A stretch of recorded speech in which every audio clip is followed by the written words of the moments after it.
지금 거의 확신하시지 않습니까? 그렇습니까? 그래서 이러한 가능성이 저런 정황을 볼 때 가능성은 적은데 만에 하나 어떤 상황일지 모르니까 이러한 가능성도 다 알겠습니다. 예, 만에 하나라는 오픈 다 그렇죠. 시켜놓고 하겠다는 것입니다. 네. 이러한 가능성도 다 마찬가지로 그 반론이 좀 말씀드리죠. 네. 반론하셔도 되겠습니까? 네, 하십시오. 그 기뢰 폭발이라는 부분이 있는데요. 제가 물어봤습니다. 워낙 기뢰가 터지면은 물기둥이 뭐 100m까지 올라간다 이런 이야기도 있고 해서 지금도 50m에서 100m 있지 않습니까? 그런데 저게 폭발량에 따라서 가령 200kg, TNT가 한 200kg, 150에서 200kg 정도면은 물기둥이 한 20m 정도 올라간답니다. 그리고 300kg이 되면 한 60쯤 올라가고 일반적으로 이제 기뢰가 보통 한 500kg 됩니다. TNT가. 그렇다면은 그게 한 90m까지 올라간다고 합니다. 그러면 모든 게 다 보이죠. 환하게 보이는데, 지난번에 지진계에서 나왔다시피, TNT로 환산해서 한 180kg 정도 된다고 환산이 되어 있지 않습니까? 네. 진도 규모로 했을 때. 그렇다면은, 저게 한 20m 정도의 물기둥이 생겼다는 게, 기뢰를 한 40년 정도 하신 분의 이야기입니다. 네. 우리 해군에서. 그렇다면은, 제가 저 배를 타본 적이 있습니다. 앞에 견시병이라고 두 명이 좌우로 함수 쪽에 있는데, 네. 제가 거기서 견시병을 상대로 취재를 한 적이 있는데, 거기서 있으면 앞만 보이지 뒤는 잘 안 보입니다. 더구나 깜깜한 밤이면은 뒤는 정말 안 보이거든요. 그런데 거기서, 물기둥이 한 20m 올라갔다 하면은, 배에 아마 좌측에, 중간쯤에 뱃머리도 아니고 중간쯤 올라오지도 않을 겁니다. 아마 갑판 정도 올라올 듯 말 듯 그냥 내려가 버리는 수준이거든요. 그래도 배는 쪼개진다고 합니다. 그렇다면은 지금 마지막에 4번, 5번에 말씀하신 것은 적절한 예가 아닌 것 같습니다. 네.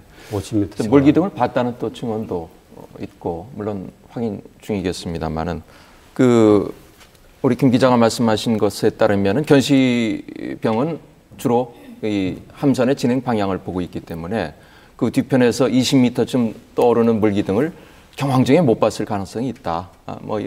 이런 추론으로 이제 기뢰 또는 어뢰 기뢰 네, 가능성을 말씀하시는 거죠. 우리 박 박사님. 예, 그러니까 이제 우리가 추론을 할 수 있습니다. 그러니까 뭐 기뢰가 됐든 어뢰가 됐든 추론을 할 수 있고 오늘 방금 말씀하신 바대로 물기둥을 이제 봤다라고 하는 증언이 이제 나왔거든요. 그러니까 백령도에 있는 우리 육려단 네. 병사가 이제 물기둥을 봤다라고 했는데 구체적으로 몇 미터냐 그건 안 나왔습니다.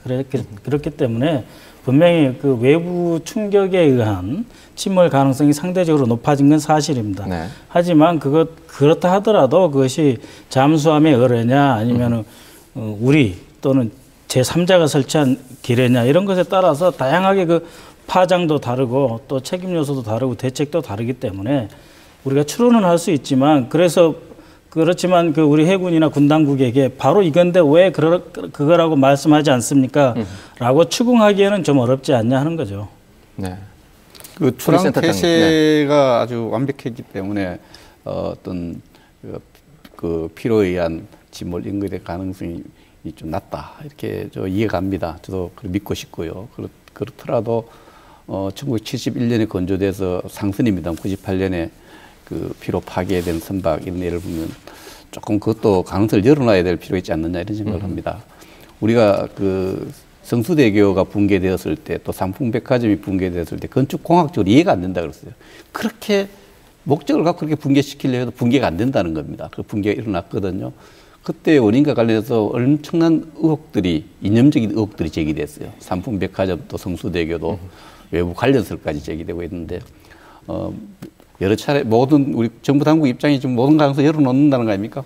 출항 태세가 완벽했기 때문에 그 가능성은 나아졌지만 모든 가능성을 열어놓고 정말 물리적 증거, 과학적 증거를 갖고 지금 시간을 갖고 기다려보는 수밖에 없다고 생각합니다. 그런데 그건 제가 보기엔 너무 좀 솔직하지 않는 것 같습니다. 솔직하게 인정할 건 인정하고 해야 되는데 지금 해군에서도 또 우리 국방부에서도 수없이 이야기했지만은 저게 2년 전에 다 검증을 했는 것이고 칠판의 두께가 0.2mm 거의 한 0.1% 정도 사가서 사실상 새거나 다름없다 이렇게 이야기를 했었는데 네. 그렇다면은 피로로 의한 가능성은 없고 없으면 없다고 하는 게 좋은 거죠. 네. 그걸 가지고 가능성 열어놓겠다는 것은 자꾸 국민을 우롱하는 것으로. 근데 김 기자님 저는 표현 중에 솔직하지 못하다 또 우롱한다.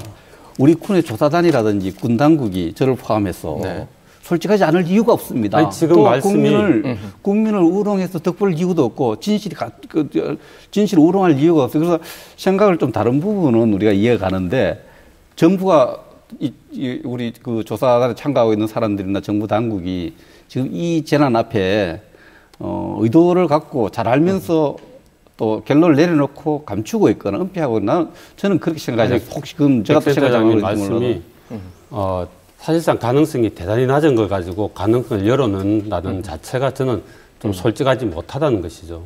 네. 군 스스로도 피로 그건 아니라고 그러는데 피로를 예를 드시니까 드린 말씀입니다. 아니 그 부분은 우리가 지금 어느 부분이 아니다는 것은 그게 절대적 아니라는 것이 아니라 그런 가능성들이 다 낮기 때문에 그렇죠. 이런 한다는 말씀이고 만약 어느가 지금 김 기자님 말씀처럼 그런 징후가 있었다면 초기 상황부터 징후 판단에서 무엇일 것이라고 확실히 단정을 해서 이 상황이 이리까지는 안 갔을 것입니다.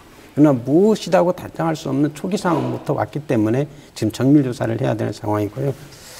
그다음에 김 기자님께서 이제 빠른 시간 내에 일어나는 그러한 징후를 빨리빨리 국민에게 알려서 이런 거 하자는데 그런 것도 정밀 조사한 결과에 따라서 그런 걸 처리하지 처음부터 그러한 방향으로 몰다가다가 결론이 달랐을 때 또 국민이 느끼는 것도 있을 것입니다. 아마 우리 김 기자님은 기자 본능에서 국민의 알 권리를 충족해서 어떤 단서를 빨리빨리 제공하시는 것 같은데 이러한 문제는 국가적인 문제로 생각하셔서 좀 더 참고. 네, 알겠습니다. 김민석 기자가 이제 솔직하지 못하다는 표현을 한 것은 이 단계에서 우리 군 당국이 예단하지 말고 모든 가능성을 열어놓자. 왜냐하면 예단에서 나갈 경우에 이명박 대통령도 말씀하셨지만은 확실한 증거 없이 그렇게 밀고 나갈 경우에 또 죄 지은 사람들이 인정하지 않을 가능성이 있기 때문에 뭐 하여튼 그런 여러 가지 우려 때문에 좀 신중하다 못해서 조금 감추는 것 아니냐.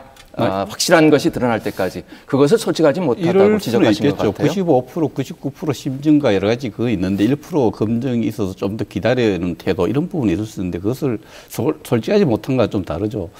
지금 저도 국방부 연구원에 지금 20년 이상 봉사하면서 군인들을 많이 만나고 또 정부에 일하는 분들을 많이 만나지만 이런 재난 앞에서 정부가 의도를 갖고 솔직하지 못할 이유는 저는 없다고 생각합니다. 그래서 그 부분의 차이를. 알겠습니다. 이 얘기를 좀 진전시켜 보도록 하시죠.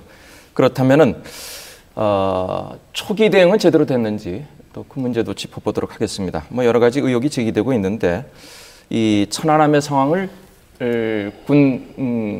그 여러 가지 단계에서 적절하게 판단하고 또 부조를 포함한 그 적절한 조치들이 이루어졌는지 여기에 대해서 아직은 그 석연하게 해명이 잘 안 되고 있는 것 같습니다. 우선 뭐 여러 가지 문제점들이 있는데 제가 질문하기보다는 두 분께서 먼저 질문하시고 또 나오는 것들을 또 짚어보도록 하겠습니다. 우선 김재동님께 꼭 좀 확인하고 싶은 게 있습니다. 그러니까 이제 작년 11월 14일 대청해전 이후에 11월 20일부터 우리가 이제 그 경계 내지는 작전하는 방법을 바꿨다라고 했고요. 그 이유는 북한이 그 함정이나 아니면 해안포나 잠수정을 사용해서 우리 함정을 공격할 가능성이 있기 때문에 백령도를 그 은폐물로 사용해서 그 특별 경계구역을 설정해서 가급적이면 그 해안 가까이 붙어서 작전을 수행한다. 그리고 그랬을 경우에 이제 1월 27일부터 29일까지 북한이 NLL 인근에 해안포 사격을 했는데